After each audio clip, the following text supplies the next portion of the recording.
ایک مرتبہ مولا علی علیہ السلام جنگ نہروان کے لیے اپنے گھوڑے پر سوار ہو رہے ہوتے ہیں کہ ایک نجومی مولا علی علیہ السلام کے پاس آتا ہے اور کہتا ہے، اے علی علیہ السلام، یہ جنگ آپ مت لڑیں کیونکہ آپ کا ستارہ گردش میں ہے، آپ یہ جنگ بری طرح ہار جائیں گے۔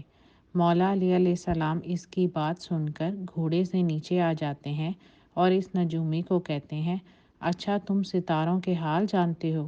اس نے کہا، ہاں، میرا کام یہی ہے، میں ستاروں کو دیکھ کر انسان کا حال بتا سکتا ہوں، اور آپ کا ستارہ گردش میں ہے، اس لیے آپ کو بتایا کہ آپ یہ جنگ ہار جاؤ گے۔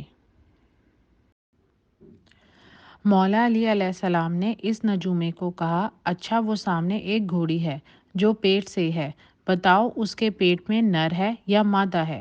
اب وہ نجومی خاموش۔ مولا علی علیہ السلام نے کہا، تم تو کہہ رہے تھے کہ میں ستاروں کے حال جانتا ہوں، یہ تو تمہاری نظروں کے سامنے ہے، تم تو اس کا حال بھی نہیں جانتے۔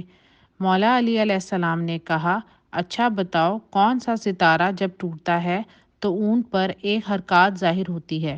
اب وہ نجومی خاموش۔ مولا علی علیہ السلام نے کہا، اچھا اس میرے گھوڑے کے پاؤں کے نیچے زمین پر ایک چیز ہے، بتاؤ وہ کیا ہے؟ نجومی خاموش۔ مولا علی علیہ السلام نے کہا، تم آسمان کے تو کیا زمین پر تمہاری نظروں کے جو سامنے ہے وہ بھی نہیں جانتے۔